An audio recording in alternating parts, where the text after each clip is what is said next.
Welcome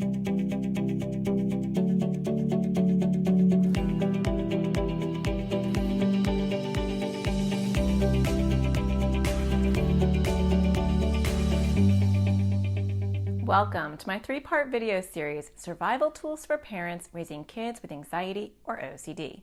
You're in the right place if you've ever felt frustrated, overwhelmed, or lost on how to help your child with anxiety or OCD. You're not alone. The number of kids with anxiety and OCD disorders is growing at an alarming rate around the world. Did you know that 1 out of 8 kids struggle with an anxiety disorder? And with what's happening in our world right now, that number is definitely going to go up. But the sad part is 80% of those kids are not getting treatment. The data is even worse for kids with OCD. On average, it can take a person with OCD up to 17 years to even get a proper diagnosis. Not treatment, just the right diagnosis. As a mom to 3 kids with anxiety and OCD, as well as being an anxiety and OCD child therapist, I find these numbers unacceptable. And so should you. We have to do better for our kids. Did you know that the majority of child therapists out there are given very brief, if any, training on how to treat anxiety in graduate school? And OCD is even worse. Graduate schools almost never cover exposure response prevention, ERP, which is the only evidence-based treatment approach for OCD. So the scary reality is we have all these therapists out there who don't even know how to diagnose, let alone treat OCD. And what's even worse is that many of them think that they do. That's a recipe for disaster. So even if you're one of the lucky few who are able to find a child therapist during this worldwide shortage of child and adolescent therapists, you can't guarantee that they have the solid training and expertise to help your child. So if you're a parent who doesn't like to leave your child's well-being solely in someone else's hands, especially if you don't know how to tell if they're qualified, you're about to get the tools and strategies to help your child directly. In my practice, I have seen over and over again that kids that do better are the ones with parents who make it their number 1 priority to learn how to help their child directly. Even with the best therapists in the world, kids won't get better without the direct support of their parents. By the time you finish this entire series, you'll have a complete understanding of exactly how to support your child with anxiety or OCD and what tools you need to do just that. Like Sophie, she lives in South Africa, a country that doesn't have a lot of resources for children's mental health. It took me a very long time to get my daughter diagnosed, about 4 years. And I really was at my wit's end on how I'm going to support my child, how I'm going to do ERP, how I'm just basically going to parent a daughter with OCD in a country that has little to no resources. It took her over 4 years to just get her daughter diagnosed. My resources helped her realize that her daughter didn't just have anxiety, but that they had completely missed her OCD. The guidance she'd been given was making the situation actually worse, not better, so she did what any caring parent would do. She took matters into her own hands. She didn't wait for help. She didn't sit idly by as her daughter got worse and worse. She took the initiative and joined the AT parenting community and learned what she needed to do to help her child directly. Luckily, she eventually did find a great therapist, but that was only because she knew exactly what to look for and the right questions to ask. And she also realized her daughter's psychiatrist wasn't a good fit. The more you know, the more you'll be able to spot when someone isn't well equipped to treat your child. A year and a half later, Sophie's daughter is thriving and her anxiety and OCD symptoms are well managed. Sophie took what she learned and created a home environment that helped her daughter work on her issues head on. Now, Sophie has been a source of support and wisdom to other parents in the AT parenting community. So why do some kids get better, like Sophie's daughter, while others continue to spiral downward? Because developing a therapeutic approach in your home is the only way to successfully address your child's anxiety or OCD. Anxiety and OCD is a family affair, whether we want that or not. And as parents, we have a critical role to play. We just have to learn what it is. If you've ever been a parent who stood by helplessly watching as your child started to drown in anxiety or OCD, then chances are you can relate to what happened with my son. It started with him having fears about where his food came from. And then it moved to fears that he was going to choke on his food. And then the fear of throwing up took over. And along with that came the concern that his food tasted weird and it was too chewy. He went from a healthy growing boy to all skin and bones, like overnight. I was so worried. I had seen kids like this drop so much weight that they needed to get a feeding tube. I wanted him to see a therapist outside of me because I'm his mom. So I took him to one therapist, and after a few sessions, I knew she was doing more harm than good. OCD has a very specific treatment protocol, one that if not followed correctly could actually make the issues worse. So we stopped going, and I decided I would have to help him myself.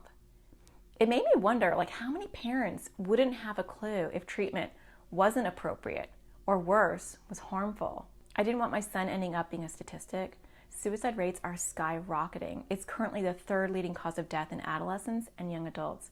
And having mental health issues puts him at an even higher risk. And I knew I couldn't afford to be casual about his struggles.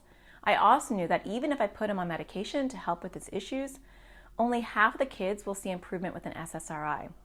So no matter what we decided to do, I knew a key component was giving him my support at home. And I was fortunate. I knew what to look for, and I also knew how to help him at home. So I started to pull him into my home office a few times a week for some sessions. He moaned about talking. He didn't want to discuss it. He tuned out as I talked. I felt like he wasn't soaking up anything I said.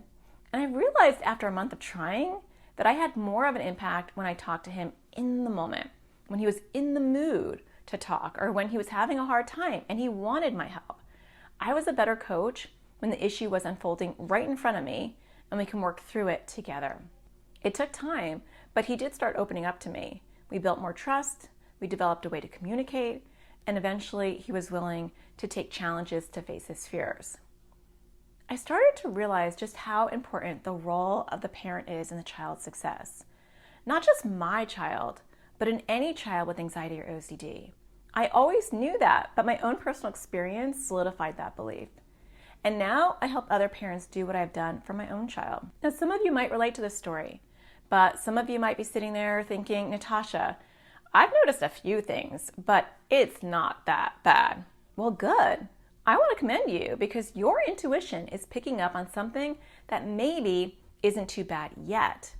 But I don't need to tell you that if a boulder was rolling down a hill, it would be a heck of a lot easier to stop it now when it's at the top of the hill than once it is picking up speed going 50 miles per hour. So you are in the right place. And maybe some of you hearing this are sitting there saying, oh, Natasha, that boulder is already at full speed. This is too bad. This is out of control. There is nothing I can do. Well, that's what Susie thought too. Her 16-year-old had such severe OCD, he was literally a prisoner in his own home. But the support and tools she got inside the community was enough to give her hope again. What I found in the few months that I've been part of this community is that I've been able to express my concerns and my frustration that I have with OCD and the lack of information out there. I've been able to tell my story in details and not be afraid that I'm going to be chastised or criticized.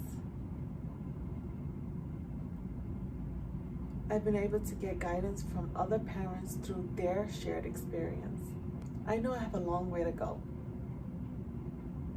but I know that I can do this because now I have a support group. I have a place to go to when I'm concerned or I'm struggling, and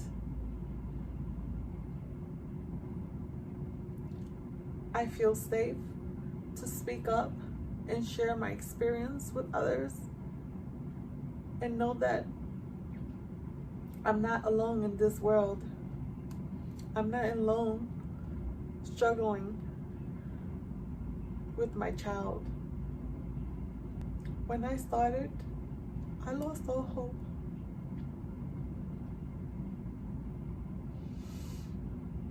And you gave it back to me.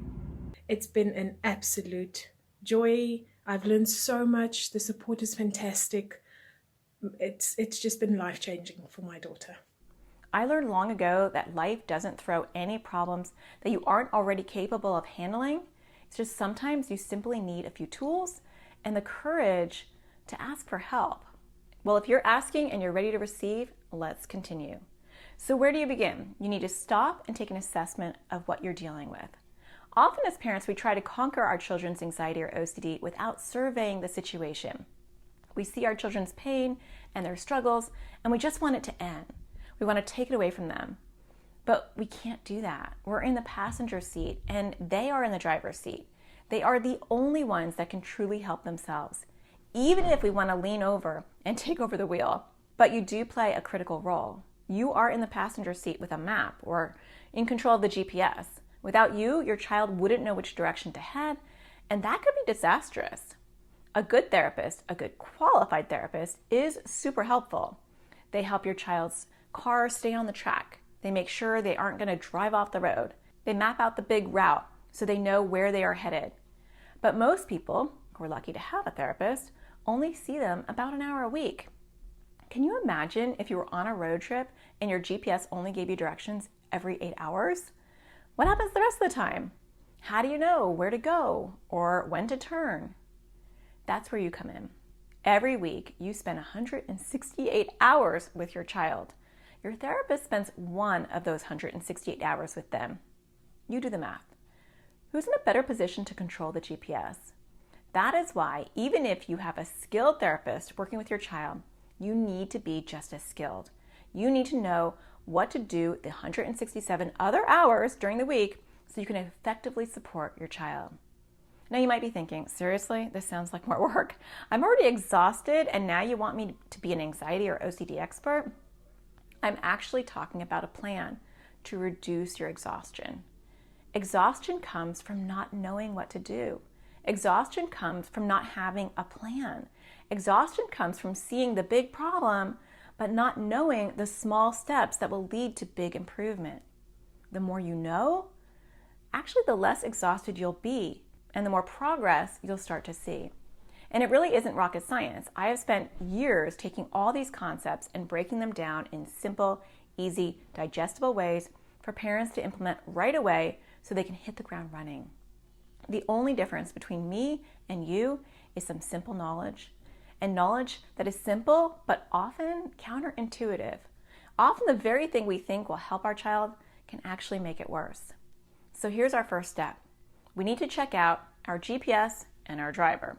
Let's talk about you, our GPS first. How much do you understand about anxiety or OCD? Are you a compass? Do you have an understanding of the major direction you should move in? Maybe your child hasn't been diagnosed with anxiety or OCD, but you're growing more and more concerned each day. Perhaps family and friends try to tell you not to worry, but you feel in your gut that there is something wrong. Maybe you've left it up to the therapist to address. Or worse, you're on a waiting list to see a therapist, but your child continues to get worse and worse in the meanwhile. Or maybe you've been hoping it'll all just go away. Maybe it's a phase, or maybe it's something they'll grow out of. We've all been there. We've all started as a compass. Or are you a map? Maybe you have a pretty good understanding of anxiety or OCD, but you've stayed just one step ahead of it. Maybe you only understand your child's specific issues, but you don't know how anxiety or OCD can morph and pop up in other ways and in other themes. Maybe you just follow the lead of your child's therapist and assume that they'll involve you if it was really needed. Like Molly, when she joined the community, she was 3 or 4 years into her journey. She was very knowledgeable about her child's struggles, but it wasn't until we covered a new theme in one of our classes that she started to have a light bulb moment. When I joined your community, I think it was in January, because we were 3-4 years into our journey, we had a lot of information, and what I like about the community is we dig even deeper. So we've dug deeper into the different forms of OCD, and one of them was your mini moral OCD course. Her daughter had some of these issues. So to be proactive, she thought she would just have a discussion with her and see what her daughter said. But to her surprise, her daughter revealed that she really struggled with all the things we had talked about in that class. And at the beginning, when she was young, I didn't realize it was moral OCD, but we had a lot of apologizing, a lot of telling on herself, 50 to 100 times a day, over and over. Yeah. So we got that under control. And then there's always been a little confessing through the years. And then just within the last couple months, she's in middle school. And so she's been hanging out with her friends, and she has realized that she will answer one of their questions. It can be something as simple as, hey, what's your favorite movie? And she'll say a movie, and then her OCD immediately says, are you sure? Are you sure that's the right movie? Are you telling them the truth? You better make sure. So she's questioning herself. Sometimes she says she feels like it's lying, or if she's, being a good person and telling the right thing. And her compulsion is to immediately say, I take that back. And then she switches it to something else. Yeah. And so she brought that to my attention, as well as she feels like she has to be overly kind with her manners. So with a teacher, or maybe a waitress at a restaurant, or, a cashier at a grocery store or something, she feels like she has to be overly kind. And then also they have to be looking her in the eye. And if they're not looking her in the eye, then she doesn't feel like she's been a good person and kind enough. So in the past, I would have never known that was OCD or part of moral OCD. And because of your mini course and the things I've learned in it, and some of the things you've talked about as well, I immediately realized what it was. And I just happened to, a couple months ago, share some of those things with her, because I thought, we've definitely seen moral OCD in her, and I want her to be aware a little bit. I didn't share all of the ugly stuff about moral OCD, but the things I could, and she picked up on it right away. So we've been working on it the last couple weeks, and it's getting better. We still have some work to do, but she did realize that that's what she was doing. So those symptoms could have gone undetected and untreated for years. But because Molly was committed to fully understanding anxiety and OCD, not just the parts her daughter had, but any possible symptom, she was able to catch a growing weed before it grew out of control. Some parents are a compass, some are a map, and some are a GPS. When you are a GPS, you fully understand the inner workings of anxiety or OCD. You know not only how it shows up in your child, but you know what to look for if it morphs into other themes as well. You're able to create a home environment that will therapeutically support your child's long-term success. So which one best describes you? Are you a compass, a map, or a GPS? Regardless of where you are, we can get you where you need to be. But first, we have to check in with the other piece of the puzzle, our driver, your child. Where are they? Because even if you had the best GPS in the world, you aren't going anywhere if the driver doesn't have their foot on the pedal. So let's see what's going on with them. Is your child's foot on the brake? Do they get angry when you bring up their anxiety or OCD? Do they just want you to leave them alone? Do they want you to accommodate their issues? Does your family feel trapped, maybe even controlled by your child's anxiety or OCD? Or is your child's foot on the gas? Are they able to talk about their issues? Do they ask for help? Even if they're nervous about working on it, do they want help? Are they willing to try some things you suggest and take a leap of faith? Or is your child's foot off the pedal because they are cruising down a hill? Have they been crushing therapy or the approaches you taught them? Are all the symptoms going away and they don't feel like they have to work on it? Do they just need some encouragement to keep doing the work to keep anxiety or OCD at bay? Which one sounds like your child? We have to know where they are in order to get them where you want them to be. You can't expect a child to follow your GPS instructions when their foot is firmly on the brake. By knowing where you are and where your child is, we now know where we have to focus our attention. If you want some help figuring out where you and your child land, take my quiz linked below. Understanding where you are will help propel you where you want to be. And I've also thrown some roadside assistance your way. I've created a PDF with some of the best anxiety and OCD resources out there. But I would caution you to hold off diving too deep into those resources until you've completed the entire series and I've helped you develop your own roadmap. I've done all the heavy lifting to make this as simple as possible. Although you're like most who are already starting to see the importance of developing your own strategy at home to help your child with anxiety or OCD, you may be thinking, but Natasha, I can barely get my kids to talk to me about their issues. How am I going to actually get them to work on it? And plus, I don't have what it takes to help them. I'm not a therapist. I'm not an expert. Well, that's why in the next video, I'm going to give you 3 simple hacks that will show you how to improve communication with even the most tight-lipped child, and how to create small goals that even the most unmotivated child would be willing to do. And by the end of this next training, you'll start to see just how simple it is to start feeling like you are making some traction, no matter where you're starting on your journey. I know you're committed to helping your child with anxiety or OCD, but it's important to realize that what I teach may be simple, but there is no magic formula. Yes, many parents start to see progress right away, but it will take time and it will require you to be all in, being committed, willing to do whatever it takes to help manage your child's anxiety or OCD. So you have to decide, are you a parent who is committed to do whatever it takes to improve your child's anxiety or OCD? Are you willing to try new things and new approaches? Or are you what I call in my practice a yeah butter? Yeah butters. Yeah, but that won't work because, yeah, but I can't because, yeah, I tried that, but. If you're a self-proclaimed yeah butter, then I can't help you. I can't help those that don't want to help themselves or their children. But if you're committed and you are all in, then it's time to get to work. And I'll see you in the next video.